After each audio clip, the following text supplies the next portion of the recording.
back to the channel. An interesting video for you today, and I'm bringing it to you from my garden. It's almost golden hour. It's early autumn 2019, beautiful evening. I thought I'd sit outside and enjoy it as I have my 5th or 6th attempt to make this video. The reason it's been so hard to make this video is it's such an unusual subject.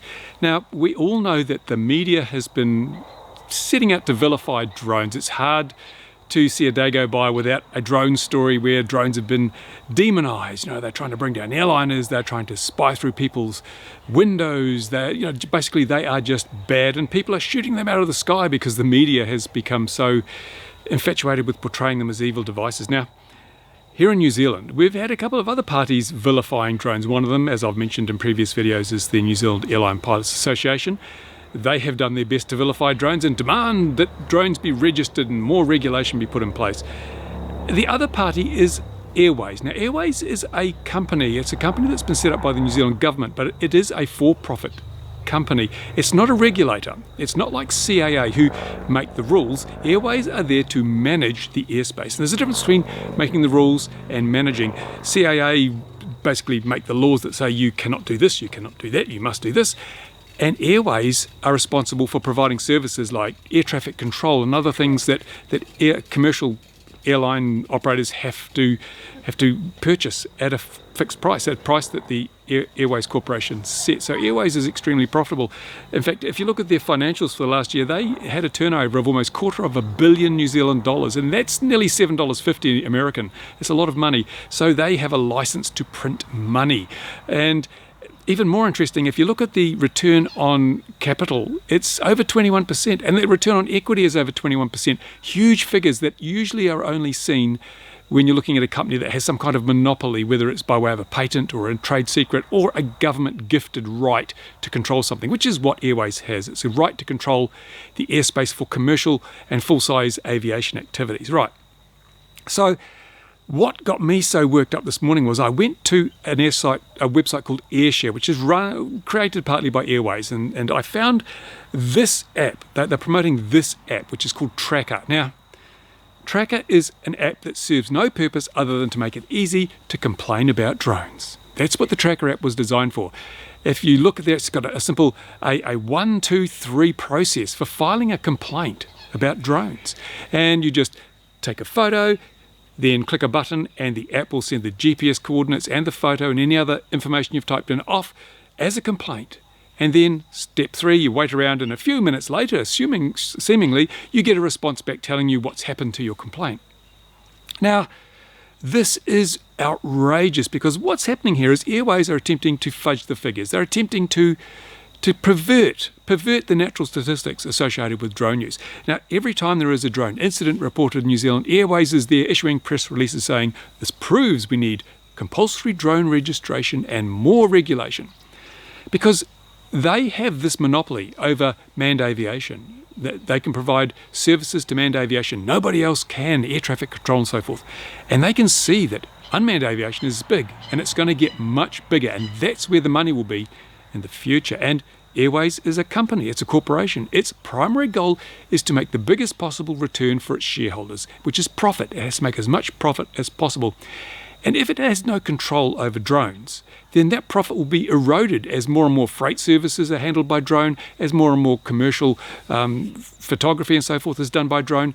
And they have no way of clipping the ticket on drone operations. They can see that their $250 million a year of revenue is going to start dropping off, and they need to protect that. So that's why they've been out there pitching heavily more regulation and compulsory registration. Now, you see, if compulsory registration is enacted, Airways will be the company that manages it. They will be the ones who clip the ticket. They will be the ones who charge you every year for your right to own a drone, and they'll charge you for the registration of your drones, and possibly in the future for each and every flight, as they do now for commercial airline operations in and out of the country and around the country. So that's what they're looking at.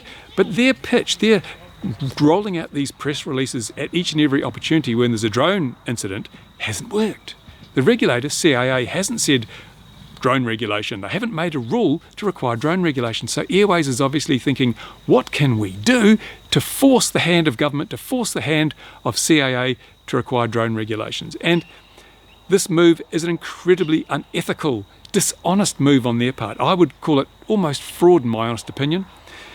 What they've done is create an app which makes it so easy to report seeing a drone that's what people will do. And they haven't just said report potentially or report illegal use of drones. Effectively, they've said report any drones you see with this app. And why do they want to do that? Well, I'm picking, and some people call me cynical, but I just call myself well versed in the ways of corporations and human nature. Right now, CAA gets between 1 and 200 drone incident reports every year. Some of those are valid, some of those are simply, oh, I saw a drone, right? So what Airways is going to do, or what they plan to do, release this app, promote it heavily, get people loading it onto their smartphone, and at every opportunity, taking a photo of a drone whenever they see one, and filing that as an incident report through the tracker app. And then in 6 to 12 months' time, Airways will pop up with a press release that says, drone incident reports have increased 1,000% in the last 12 months. And that will be totally dishonest because there won't have been any more drone incidents. It's just that this app will make it so easy to report it, and they've designed it in such a way that it encourages people to report drone use, not misuse, that it will skew the figures dramatically. And then they'll go to government and say, see, we need compulsory registration so we can charge drone users to use the airspace. That's what they're planning to do. Now, when I saw this morning, I contacted a few people I know and said, this is ridiculous, this is outrageous. And surprisingly enough, if you go to the AirShare website where the app was hosted, or where the web pages I've shown you are hosted now, this is what you get. So hopefully somebody further up the food chain has seen this and said, no, we're not doing that. You cannot do that. Hopefully someone in CAA or in government has said, stop that immediately. You've shown your hand. It's incredibly transparent that you want to skew the figures to try and get your monopoly extended to unmanned aviation by way of compulsory registration. We're not having it. So it's all gone. But as I say, they've shown their hand. Now I'm certainly hoping that when Airways roll out their usual press releases next time a drone is seen near an airport and they demand compulsory drone registration, those press releases will be seen for what they are, a cynical attempt to monetize drone ownership in this country. And they're the ones who want to clip on the ticket. It's all down to the mighty dollar, and that's what nothing to do with safety. They fraudulently represent that a drone will bring down an airliner, when what they're really saying is, drones are using the air for free, and we want to charge them for it. But until government mandates that registration becomes compulsory, we can't do that. That is the honest reason for those press releases. But the trouble is that the Airways Corporation is so inept. Let me show you some things. First of all, let's go back to that web page that has now disappeared, showing the tracker app and how to use it. We've got a lovely young lady with carefully manicured fingernails, and she's obviously pointing her phone out to sea and taking a picture, supposedly, of a drone. Now notice that the angle of the phone is quite low. She's not looking up at the sky, so the drone, if there is one, is flying low, below 400 feet almost certainly, right? So it's not violating the regulations. And if you look in the other pictures, you'll see that there's nobody in the sea. There's no boats, there's no people swimming, there's no surfers.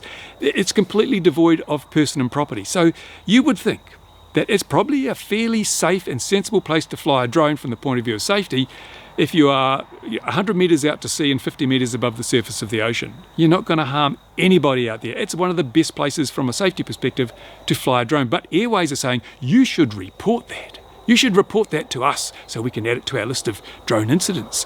But even more importantly, if you look at all these pictures, note the one thing that's missing. There's no drone. There's not a drone. There's no drone in those pictures. So what Airways are effectively telling people is, even if you can't see a drone, file a report anyway, because there might have been a drone and we can add it to our list of drone incident reports, which will be 1,000% more than this time last year, thanks to our app. So yeah, as I say, very cynical, but it gets worse. Take a look at this close-up of the app that was shown on the webpage, and look there, you're able to keep a history of your previous reports. So they're basically hoping that people will go out there and take up incident reporting as a hobby or a career, and they will try and get a high score. How many drone incidents have you reported this week?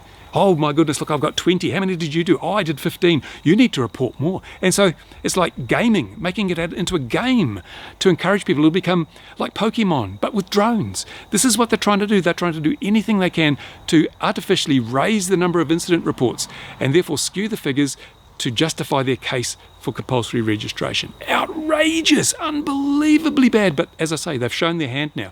Even though those pages have been taken down, that has shown that they're after the coins, nothing to do with safety, and they're prepared to do whatever it takes, including grossly misrepresenting the figures, to achieve that goal. But speaking further to the ineptitude of this organisation, I found this page on their website where they refer to the Lily drone. These drones are amazing. They can even follow you like the Lily drone. Excuse me, this is 2019. When did the Lily drone crash and burn? These people are not even up to date with drone technology, yet they want to be registering our drones and forcing us to pay fees and things. What are they delivering? They can't even keep pace with the technology themselves. Unacceptable, totally unacceptable. So I'm hoping someone lost their job over this. I really do hope someone lost their job over this, because for them to try and perform a con job like this, and so blatantly obvious, and turning incident reporting into a hobby, into a pastime, into a game, it's unacceptable, totally unacceptable. And I hope that CAA and our politicians see Airways for what they are, money grabbing, and prepared to do anything regardless of how dishonest and unethical it is to grab money from the people who fly drones. Tell me what you think. Is this acceptable behaviour from a corporation? Is it typical of what's happening now within the drone industry when we have companies vying for control of this airspace? Because another interesting point is that Airways Corporation has been involved with AirMap.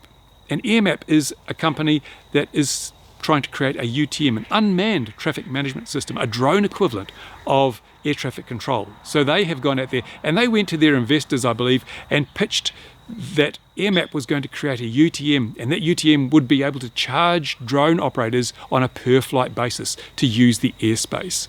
And ultimately, I think that's exactly where, in New Zealand, Airways wants to be, and that's why they're prepared to do anything to achieve that, even if it means fudging the figures by releasing an app like this, which is designed to do nothing more than inflate the figures beyond all reality. So there we go. The enemy lies within. Airways, sorry. Absolutely no credibility anymore in respect to anything they say about drones. Thanks for watching. Comments in the usual place. Thumbs up if you like the video. If you don't like the video, thumbs up anyway. Tell your friends about this channel. I have a lot of videos on the whole issue of drones and regulation and the things that are happening in the media. We need to be aware, we need to be informed, we need to be unified. So I'd like to represent as many people as I can, and I can only represent the people that watch the videos. So point everyone at the videos. Thanks very much. See you again soon. Bye for now.